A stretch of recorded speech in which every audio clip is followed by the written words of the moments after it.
இன்றைக்கி நம்ம சேனலில் என்ன பார்க்க போகிறோன்னா ரிஷபராசிக்கான அக்டோபர் மாத பலன் என்னென்னு பார்க்க போகிறோம். ரிஷபராசிக்கான கிரகநிலை எப்படி இருக்குன்னா, ராசியில் குரு, தனவாக்கு குடும்பஸ்தானத்தில் செவ்வாய், சுகஸ்தானத்தில் புதன், பஞ்சமஸ்தானத்தில் சூரியன், தொழில் ஸ்தானத்தில் சந்திரன், சனி வக்கரமாக இருக்கார், லாபஸ்தானத்தில் ராகு இருக்கார். இந்த மாதத்துக்கான கிரகநிலை மாற்றம் எப்படி இருக்குன்னு பார்ப்போம். 6ஆம் தேதி அன்று புதன் பஞ்சமஸ்தானத்திலிருந்து ரணருண ரோகஸ்தானத்திற்கு மாறுகிறார். 14ஆம் தேதியன்று சுக்கிரன் சுகஸ்தானத்திலிருந்து பஞ்சமஸ்தானத்திற்கு மாறுகிறார். 17ஆம் தேதியன்று சூரியன் பஞ்சமஸ்தானத்திலிருந்து ரணருண ரோகஸ்தானத்திற்கு மாறுகிறார். 23ஆம் தேதியன்று செவ்வாய் தனவாக்கு குடும்பஸ்தானத்திலிருந்து தைரிய வீரிய ஸ்தானத்திற்கு மாறுகிறார். 25ஆம் தேதியன்று புதன் பஞ்சமஸ்தானத்திலிருந்து ரிஷபராசிக்கான அக்டோபர் மாத ராசி பலன் என்னன்னு பார்ப்போம். இந்த மாதம் ராசி அதிபதி சுக்கிரன் சஞ்சாரத்தால் எந்த காரியத்தையும் செய்து முடிப்பதில் வேகம் ஏற்படும். முயற்சிகள் கைகூடும். பகைவரால் ஏற்படும் தொல்லைகள் சமாளிப்பீர்கள். புதிய நண்பர்களுடன் பழகும் போது கவனம் தேவை. தொழில் வியாபாரம் நிதானமாக நடக்கும். கடன் விவகாரங்கள் கட்டுக்குள் இருக்கும். புதிய ஆர்டர்களுக்கான முயற்சிகள் சாதகமான பலன் தரும்.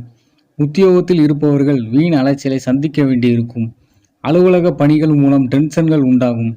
குடும்பத்தில் இருப்பவர்களுடன் கோபமாக பேசுவதை தவிர்ப்பது நல்லது. கணவன் மனைவிக்கிடையில் வாக்குவாதங்கள் ஏற்படலாம். பெண்களுக்கு அடுத்தவர்களின் பிரச்சனைகளில் தலையிடுவதை தவிர்ப்பது நல்லது. கலைத்துறையினருக்கு அதிர்ஷ்ட வாய்ப்புகள் ஏற்படும். அரசியல் துறையினருக்கு தைரியம் தன்னம்பிக்கை ஏற்படும். மேலிடத்துடன் இருக்கும் உரசல்கள் அகலும். மாணவர்களுக்கு கல்வி பற்றி டென்ஷன் ஏற்பட்டு நீங்கும். ரிஷபராசி கார்த்திகை 2, 3, 4 பாதங்களுக்கான இந்த மாத பலன் என்னன்னா, இந்த மாதம் மற்றவர்களால் அமைதியின்மை உண்டாகலாம். அடுத்தவர் பேச்சை கேட்பதை குறைப்பது நல்லது. குடும்பத்தில் இருப்பவருடன் வாக்குவாதத்தை தவிர்ப்பது நல்லது. சிலருக்கு இடமாற்றம் உண்டாகலாம். கணவன் மனைவி ஒருவரை ஒருவர் அனுசரித்து பேசுவது. தொழில் வியாபாரத்தில் ஈடுபட்டு இருப்பவர்கள் திட்டமிட்டபடி செயலாற்றி வெற்றியை எட்டி பிடிப்பார்கள். வியாபார போட்டிகள். ரோகிணி நட்சத்திரத்துக்கான பலன் என்னன்னு பார்ப்போம். இந்த மாதம் எதிர்பாராத செலவுகள் உண்டாகலாம். திட்டமிட்டு செயல்படுவது நல்லது. உறவினர்களுடன் தேவையற்ற வாக்குவாதம் உண்டாகலாம். வாகனங்களால் செலவு ஏற்படும். நண்பர்களிடம் இருந்து பிரிவு, உடல் சோர்வு உண்டாகலாம். மூத்த சகோதரர் உடல் நலத்தில் கவனம் தேவை. மாணவர்களுக்கு கூடுதலாக பொறுப்புகள் சேரும். கல்வியில் நாட்டம் அதிகரிக்கும். கவனமாக படிப்பது நல்லது. பொருளாதார சிக்கல் ஏற்பட்டு நீங்கும். மிருகசீரிசம் 1, 2 பாதங்களுக்கான பலன் பார்ப்போம். இந்த மாதம் தொழில் வியாபாரத்தில் இருந்த போட்டிகள் நீங்கி விருத்தியடையும். பொருட்களை வெளியூருக்கு அனுப்பும் போது கவனம் தேவை.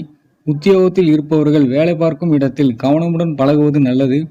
பேச்சு திறமையால் காரியங்களை எளிதாக செய்து முடித்து வெற்றி காண்பீர்கள்.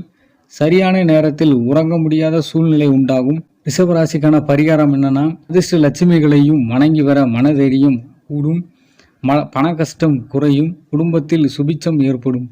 அதிர்ஷ்ட கிழமைகள் புதன், வெள்ளி. சந்திராஷ்டம தினங்கள் 9, 10. அதிர்ஷ்ட தினங்கள் 2, 3, 29, 30. இதுபோல ஜோதிட தகவல்களை தெரிந்து கொள்வதற்கு நம்ம சேனலை சப்ஸ்கிரைப் செய்து கொள்ளுங்கள். இந்த வீடியோ பிடிச்சிருந்தால் லைக் பண்ணுங்கள். உங்கள் நண்பர்களுக்கும் ஷேர் பண்ணுங்கள். நன்றி.